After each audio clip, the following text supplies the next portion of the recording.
Hello everyone, welcome back to our channel.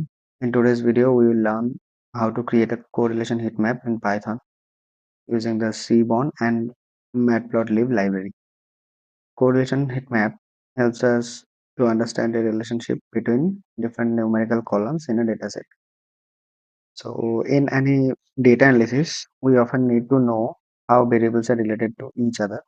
So, a heat map visually represents these relationships using colors, which makes the patterns easier to identify. At first, we have imported the required libraries like Pandas for data handling, C1 for visualization, and the matplotlib for the printing. Then we have created a simple dataset containing student marks in different subjects. Then we have we have calculated the correlation matrix using the core function. This function measured how strongly columns are related.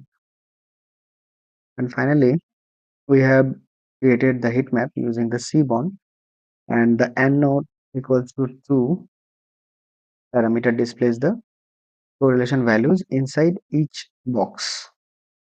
So from this correlation heat map,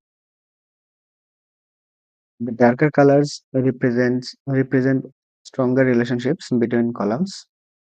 Values close to 1 indicate a strong positive correlation, while the values close to 0 indicate weak correlation like 0.91. This is the relation between the maths and the science. So here we can say in between the maths and science subjects, they have a strong correlation. So correlation heat maps provide a simple and powerful way to understand relationships in any data. And using the Seaborn and Python, we can visualize these patterns clearly and efficiently. Thank you so much for watching this video.